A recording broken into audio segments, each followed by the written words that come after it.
وصلی اللہ تعالی علی خیر خلقہ سیدنا محمد وآلہ وصحبہ وبارک وسلم اجمعین، اما بعد۔ باب الجلوس والنوم والمشی، بیٹھنے اور سونے اور چلنے پھرنے کے آداب کا بیان۔ گزشتہ بیان تعظیمی قیام کے متعلق تھا جو گزشتہ مکمل ہوا۔ آج نیا عنوان شروع ہو رہا ہے بیٹھنے کے آداب سے متعلق اور سونے چلنے پھرنے کے آداب سے متعلق۔ عن ابن عمر رضی اللہ عنہما قال رأيت رسول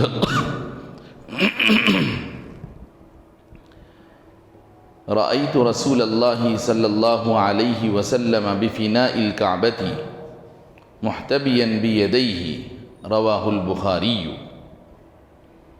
حضرت سیدنا عبداللہ بن عمر رضی اللہ عنہما روایت کرتے ہیں کہ رسول اللہ، وہ کہتے ہیں کہ میں نے رسول اللہ صلی اللہ علیہ وسلم کو خانہ کعبہ کے آنگن میں، مسجد حرام کے آنگن میں، خانہ کعبہ کے اطراف جو آنگن ہے، کھلا جو سما ہے، اس میں حضور کو تشریف فرما دیکھا، اس حال میں کہ آپ اپنے دونوں ہاتھوں کا حلقہ بنائے ہوئے اپنے دونوں پیروں کو قریب کر کے بیٹھے ہوئے، محتبیاً بیدیہ، یعنی دونوں گھٹنوں کو اٹھا لے کر جب ہم زمین پر بیٹھتے ہیں، جیسے کہ آدمی جب کام کاج سے فارغ رہتے ہیں، فرصت کا وقت ہوتا ہے، تو دونوں پنجوں کو ایسے اٹھا کر زمین پہ ایسے پنجے رکھ لیتے ہیں اور گھٹنوں کو ایسے اوپر کر لیتے ہیں، یعنی پیر جو ہے ہمارا، ہم کیا کریں، جب پیر کو اس طرح موڑ لیں گے اور یہ پنجہ زمین پر ہو اور گھٹنا اوپر ہو اور یہ دونوں ران اپنے پیٹ سے لگ رہی ہوں، اور پھر اوپر سے ایسے ہاتھوں کا ایسا حلقہ بنا کر یا کپڑے کو پیچھے سے لے کر ایسا باندھ کر جو بیٹھتے ہیں، اس کو کہتے ہیں احتباء، محتبیاً بیدیہ۔ اگر ہاتھ سے باندھ کر بیٹھے ہوئے ہیں تو محتبیاً بیدیہ، تو اس کو عربی میں قرفصاء کی بیٹھک بھی کہتے ہیں۔ تو بتا رہے ہیں کہ میں نے حضور کو اس طرح کی بیٹھک بیٹھے ہوئے خانہ کعبہ کے آنگن میں دیکھا۔ اس کو روایت کیا ہے امام بخاری نے۔ مطلب یہ ہے کہ اس طرح بیٹھنا جائز ہے، یہ حضور کی سنت سے ثابت ہے۔ وعن ابی سعید الخدری، بلکہ یہ جو بیٹھک ہے پیٹھ کے درد وغیرہ کے لیے مفید بھی بتائی گئی۔ وعن ابی سعید الخدری رضی اللہ عنہ قال كان رسول اللہ صلی اللہ علیہ وسلم اذا جلس فی المسجد احتبى بیدیہ، رواہ رزین۔ سیدنا ابو سعید خدری رضی اللہ عنہ روایت کرتے ہیں، کہتے ہیں کہ رسول اللہ صلی اللہ علیہ وسلم جب مسجد میں تشریف فرما ہوتے تو آپ اپنے دونوں ہاتھوں کا حلقہ بنا کر گھٹنوں کو قریب کر کے اپنے پنجوں کے بل پر بیٹھ جاتے۔ اس کو روایت کیا ہے رزین نے۔ وعن قیلة بنت مخرمة رضی اللہ عنہا انہا رأت رسول اللہ صلی اللہ علیہ وسلم فی المسجد وهو قاعد القرفصاء قالت فلما رأيت رسول الله صلى الله عليه وسلم أرعيت من الفرق، رواه ابو داود۔ حضرت قیلہ بنت مخرمہ رضی اللہ عنہا صحابیہ ہیں، روایت کر رہی ہیں کہ انہوں نے رسول اللہ صلی اللہ علیہ وسلم کو مسجد میں قرفصاء کی بیٹھک بیٹھے ہوئے دیکھا۔ مسجد میں قرفصاء والی بیٹھک بیٹھے ہوئے حضور کو دیکھا۔ تو قرفصاء والی بیٹھک وہی جس کی ابھی وضاحت کی گئی کہ دونوں پنجوں کو زمین پر رکھ کر گھٹنوں کو اٹھا لیا جائے اور گھٹنے کے پاس سے پیر کو موڑ کر اپنے جسم سے قریب کر کے ران کو پیٹ سے لگا کر اور دونوں پیروں کے اوپر سے کپڑے یا ہاتھوں کا حلقہ بنا لیا جائے۔ وہ کہتی ہیں کہ جب میں نے رسول اللہ صلی اللہ علیہ وسلم کو اس انداز کی بیٹھک بیٹھے ہوئے دیکھا، وہ صحابیہ کہتی ہیں کہ حضور کو جب اس طرح خشوع خضوع کی والی بیٹھک میں، حضور کو اس طرح خشوع کی بیٹھک میں اور اس طرح فکر مندی کی بیٹھک میں، کہ بسا اوقات کی بیٹھک لوگ جب فکر مند ہوتے ہیں، کسی کام کے متعلق کوئی چیز کو لے کر سوچ وغیرہ کا معاملہ درپیش ہوتا ہے تو اس وقت بھی اس طرح کی بیٹھک بیٹھتے ہیں۔ تو حضور کو اس انداز میں بیٹھے ہوئے دیکھ کر مجھے خوف اور اندیشہ طاری ہو کر میں کپکپانے لگی، یعنی مجھے فکر لاحق ہوئی کہ حضور آخر اس طرح کیوں بیٹھے ہوئے، کیا حضور کو کوئی پریشانی، حضور کو کوئی فکر تو لاحق نہیں ہے؟ تو اس خیال سے مجھ کو کپکپی طاری ہو گئی۔ اس کو روایت کیا ہے امام ابو داؤد نے۔ وعن جابر بن سمرة رضی اللہ عنہ قال رأيت النبي صلی اللہ علیہ وسلم متکئا على وسادة على يساره رواہ الترمذی۔ حضرت جابر بن سمرہ رضی اللہ عنہ روایت کرتے ہیں، کہتے ہیں کہ میں نے نبی پاک صلی اللہ علیہ وسلم کو ایک تکیے پر ٹیک لگائے ہوئے اپنے بائیں پہلو پر، اپنے بائیں پہلو کے بل پر، بائیں جانب تکیے پر ٹیک لگائے ہوئے حضور کو میں نے دیکھا۔ یعنی ٹیک دائیں طرف سے بھی لگا سکتے ہیں آپ تکیے کو دائیں طرف رکھ کر اس پر آپ اپنے دائیں پہلو کو سہارا دیں، یا بائیں پہلو کے بل پر سہارا لیں۔ تو بتا رہے ہیں کہ میں نے حضور کو اپنے بائیں پہلو کے بل تکیے پر ٹیک لگائے ہوئے دیکھا۔ اس کو روایت کیا ہے امام ترمذی نے۔ تو جب بائیں پہلو پر ٹیک لگانا یہ حضور سے ثابت ہوا، تو اسی طرح دائیں پہلو پر بھی ٹیک لگا کر بیٹھنا درست ہے، اس میں کوئی قباحت نہیں ہے۔ اس کو روایت کیا ہے امام ترمذی نے۔ یہ چند روایات بیٹھنے کے آداب سے متعلق ہیں، مجلس میں کس طرح بیٹھنا چاہیے۔ وعنہ قال كان النبي صلی اللہ علیہ وسلم اذا صلى الفجر تربع في مجلسه حتى تطلع الشمس حسناء رواہ ابو داود۔ اور یہ روایت بھی حضرت سیدنا جابر بن سمرہ رضی اللہ عنہ سے ہی مروی۔ وہ کہتے ہیں کہ نبی پاک صلی اللہ علیہ وسلم جب صبح فجر کی نماز سے فارغ ہوتے، فجر کی نماز جب پڑھ لیتے، فجر کی نماز سے جب آپ فارغ ہو جاتے تو آپ اپنے اسی مقام پر، وہاں سے اٹھے بغیر، وہاں سے دوسری جگہ پر گئے بغیر، اسی مقام پر جہاں آپ فجر کی نماز ادا کیے، بالکل اسی مقام پر 4 زانو بیٹھ جاتے، 4 زانو الکت پلکت مار کر جس کو کہتے ہیں، یا ادب سے بیٹھنا جس کو کہتے ہیں، تو 4 زانو حضور بیٹھ جاتے یہاں تک کہ سورج اچھی طرح سے روشن ہو کر نکل جائے، یعنی سورج نہ صرف طلوع ہو بلکہ سورج طلوع ہو جائے اور طلوع ہونے کے بعد بھی اچھی طرح سے وہ روشن ہو جائے۔ اس کو روایت کیا ہے امام ابو داؤد نے۔ تو نبی پاک صلی اللہ علیہ وسلم سے 4 زانو بیٹھنا بھی ثابت ہے، لیکن خالی بیٹھک میں۔ کھانے کے وقت 2 زانو بیٹھنا، یہ حضور سے 2 زانو یا 1 زانو بیٹھنا ثابت ہے۔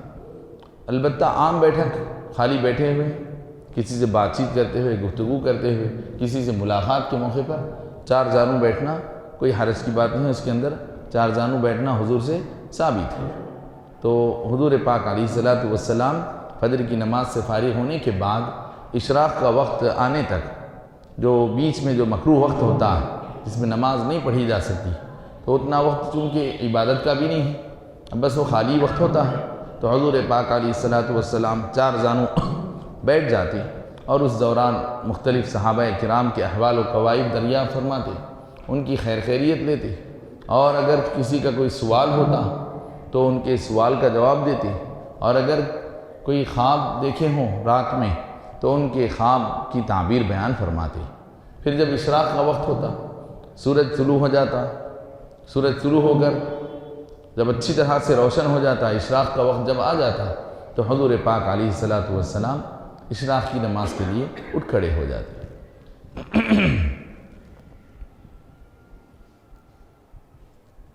ان چند روایات پر ہم آج کے درس کو موقوف کرتے ہیں، اور پھر 2-3 باتیں فقہی احکام سے متعلق بھی آپ حضرات کے گوش گزار کی جا رہی ہیں، اور اگر کوئی شرعی مسئلہ ہو تو آپ حضرات درس کے ختم پر پوچھ سکتے ہیں۔ گزشتہ تیمم کے مسائل اور اس کے شرائط بیان کی گئے، اور اسی کے تکمیلے میں مزید کچھ باتیں ہیں جو آج بیان کی جا رہی ہیں۔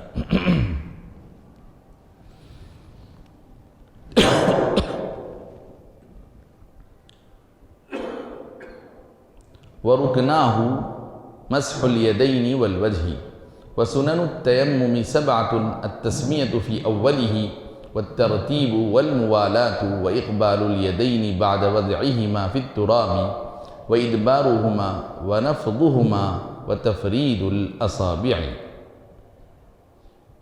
کہ گزشتہ تیمم کیسے درست ہوتا ہے، تیمم کرنا کب درست ہوتا ہے، اس کی کیا شرطیں ہیں، کتنی شرطیں ہیں، یہ بیان کی گئی تھی۔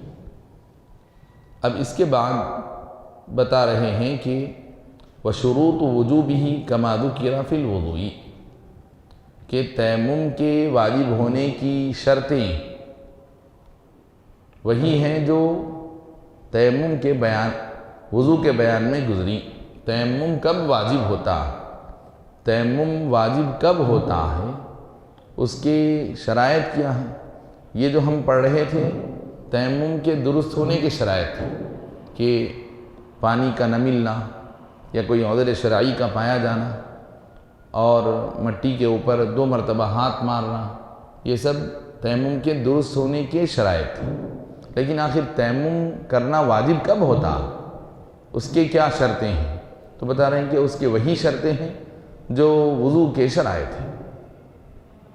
جن شرطوں کی وجہ سے وضو کرنا واجب ہوتا ہے، انہی شرائط سے تیمم کرنا بھی واجب ہوتا ہے۔ جیسے کہ ایک آدمی ہے، بے وضو ہے، نماز کا وقت ہو گیا، اب اس کو نماز پڑھنا ہے تو اس کے لیے وضو کرنا واجب ہوگا۔ ایسے ہی تیمم کرنا بھی اسی وقت واجب ہوگا کہ ایک آدمی بے وضو ہے اور وہ نماز پڑھنا چاہتا ہے اور اس کے پاس پانی بھی نہیں ہے یا کوئی عذر شرعی ہے، تو اب اس کے لیے تیمم کرنا واجب ہوگا بجائے وضو کے۔ وَرُكْنَاهُ مَسْحُ الْيَدَيْنِ وَالْوَجْهِ، اور تیمم کا جو رکن ہے، یعنی تیمم پورا اصل تیمم کا دار و مدار 2 باتوں پر ہے۔ ایک چہرے کو پوچھنا، دوسرے دونوں ہاتھوں پر ہاتھ پھیرنا۔ مٹی پر ہاتھ مارنے کے بعد پہلی مرتبہ چہرے پر ہاتھ پھیریں گے، پھر اسی طرح دوبارہ مٹی پر ہاتھ مارنے کے بعد دونوں ہاتھوں پر ہاتھ پھیریں گے۔ یہ تیمم کا بنیادی رکن ہے۔ یہ کام اگر نہیں ہوگا تو تیمم نہیں ہوگا۔ تیمم کے 2 رکن ہیں، ایک تو چہرے پر ہاتھ پھیرنا، دوسرے دونوں ہاتھوں پر ہاتھ پھیرنا۔ اب تیمم کی سنتیں کیا ہیں؟ جیسے وضو کی سنتیں ہیں، مسواک کرنا، وضو شروع کرنے سے پہلے بسم اللہ پڑھنا، اور کلی 3 مرتبہ کرنا۔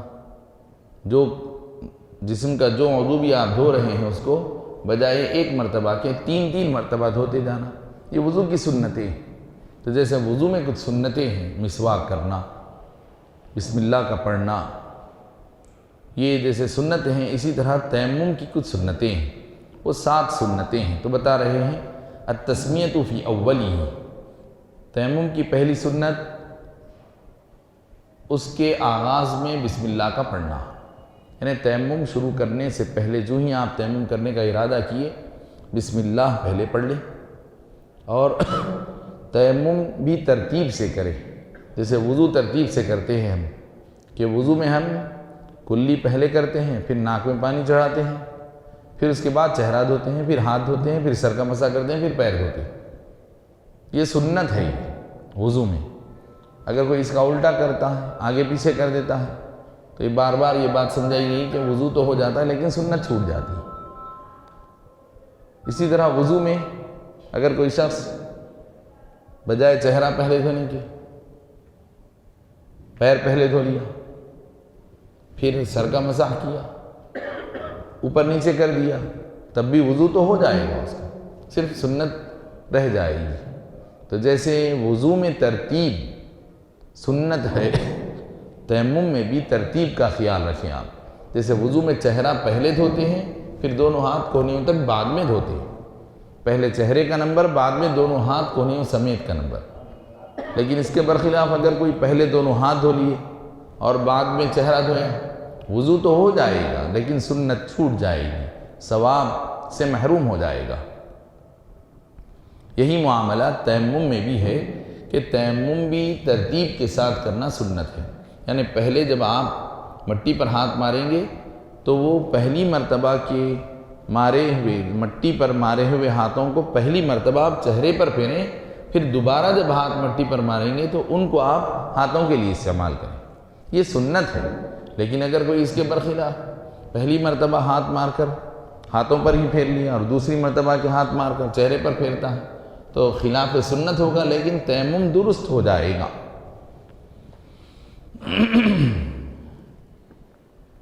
اور پھر تیمم کی سنت یہ بھی ہے کہ تیمم جیسا وضو میں اعضائے وضو کو ایک عضو کو دھونے کے بعد دوسرے عضو کو اس قدر جلد دھونا چاہیے کہ پہلا عضو سوکھنے سے پہلے دوسرا عضو دھل جانا چاہیے، یعنی چہرہ دھو کر سوکھنے سے پہلے ہی ہاتھ دھل جانا چاہیے۔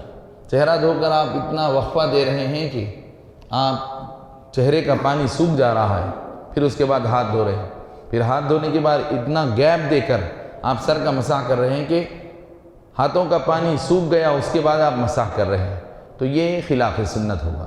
سنت یہ ہے کہ چہرہ دھونے کے بعد ابھی چہرے کا پانی خشک بھی نہ ہونے پائے، ہاتھ دھل جائے، ہاتھ دھونے کے بعد ہاتھوں کا پانی سوکھا بھی نہ ہو، چہرے کا سر کا مسح کر لیا جائے، پھر سر پر جو مسح کیے وہ سوکھنے بھی نہیں پایا، سر پر مسح کیا ہوا پانی پیر دھل جائے، یہ سنت ہے۔ اس کو کہتے ہیں پے در پے کرنا، یعنی لگاتار، یعنی ایک عضو کے بعد دوسرا عضو لگاتار پے در پے دھلتے چلے جانا، جس کو عربی میں موالات کہتے ہیں۔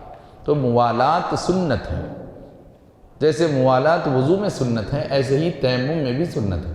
تو تیمم میں کیا سنت ہے کہ آپ چہرہ دھونے کے بعد کسی دوسرے اور کام میں مشغول ہوئے بغیر، کوئی زیادہ لمبا وقفہ دیے بغیر فوری اگلے کام کی طرف آپ متوجہ ہو جائیں گے، یعنی دونوں ہاتھوں کا مسح کر لیں گے، یہ موالات تیمم میں بھی سنت ہے۔ اسی طرح وَإِقْبَالُ الْيَدَيْنِ بَعْدَ وَضْعِهِمَا فِي التُّرَابِ وَإِدْبَارُهُمَا، تیمم میں ایک سنت خاص ایسی ہے جو خاص تیمم کے ساتھ خاص ہے، جیسے کہ بسم اللہ پڑھنا وضو میں بھی سنت ہے، اور ترتیب کا خیال رکھنا وضو میں بھی سنت ہے، تیمم میں بھی سنت ہے، موالات پے در پے کرنا وضو میں بھی سنت ہے اور تیمم میں بھی سنت ہے۔ لیکن ایک خاص سنت ایسی ہے جس کا تعلق خاص تیمم سے ہے، وہ یہ ہے کہ آپ جب مٹی پر ہاتھ ماریں گے تو وہیں جہاں ہاتھ رکھے وہیں سے ایسا چاہے تو اٹھا بھی سکتے ہیں، وضو تیمم ہو تو جاتا ہے، لیکن سنت یہ ہے کہ جہاں مٹی پر آپ ہاتھ ماریں، ہاتھ مارنے کے بعد اس مٹی میں ہاتھ کو تھوڑا پہلے آگے لے جائیں اسے، پھر اس کے بعد ہاتھ کو تھوڑا پیچھے کھینچیں، ہاتھ کو آگے لے جائیں پھر ہاتھ کو پھر پیچھے بھی کھینچیں، ایک مرتبہ آگے لے جا کر پیچھے، تاکہ اچھی طرح سے ہاتھوں میں مٹی کا اثر اچھی طرح سے آ جائے۔ پھر اس کے بعد ان دونوں ہاتھوں کو اچھی طرح سے ایسا جھٹک دیں، ایسا نہیں ایسے ملا کر نہیں کریں گے، بلکہ دونوں ہاتھوں کو باہم ایسے جھٹکیں گے تاکہ اس میں کوئی نوکدار کنکرے ہیں جو آپ کو چبھ سکتے ہیں، تو اس طرح کے کوئی کنکرے ہیں تو جھڑ جائیں۔ اور تیمم کے لیے جب آپ مٹی پر ہاتھ ماریں گے انگلیاں پوری بند نہ ہوں، بند رہیں گی تو انگلیوں کے درمیان میں مٹی کا اثر جو گرد ہوتی ہے وہ اندر نہیں پہنچے گی، تو اس لیے بتا رہے ہیں کہ انگلیوں کو اچھی طرح کھلے رکھنا چاہیے۔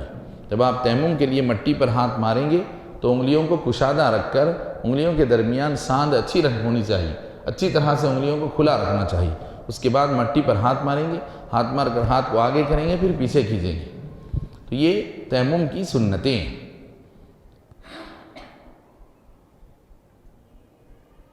اس کے بعد ایک اور آخری مسئلہ یہ ہے کہ وَنُدِبَ تَأْخِيرُ التَّيَمُّمِ لِمَنْ يَرْجُ الْمَاءَ قَبْلَ خُرُوجِ الْوَقْتِ۔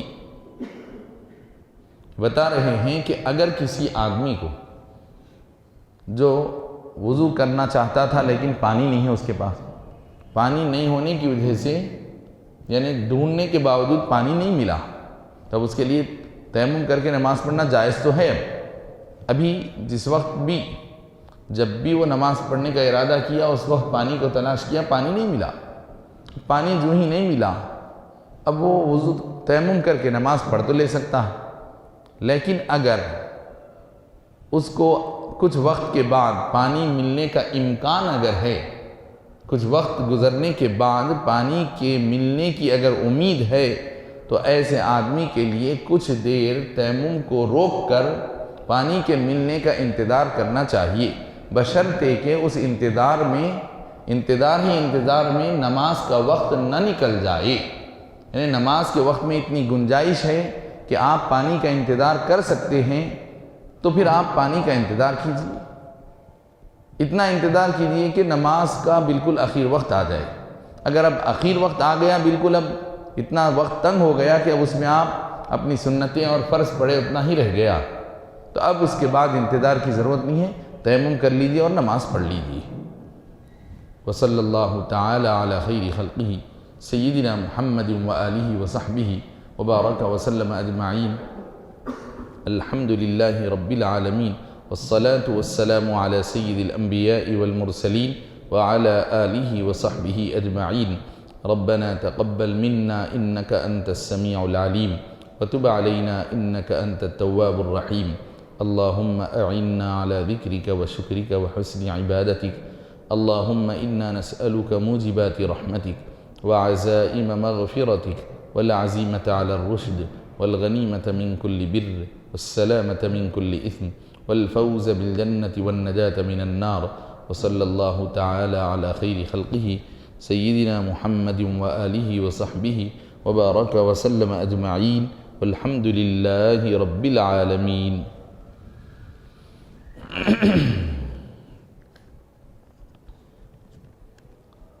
اپنی عزت کم ہو جائے تو قیامت میں مجھ سے لے لینا، یا آپ صلی اللہ علیہ وسلم کس لیے فرمائیں؟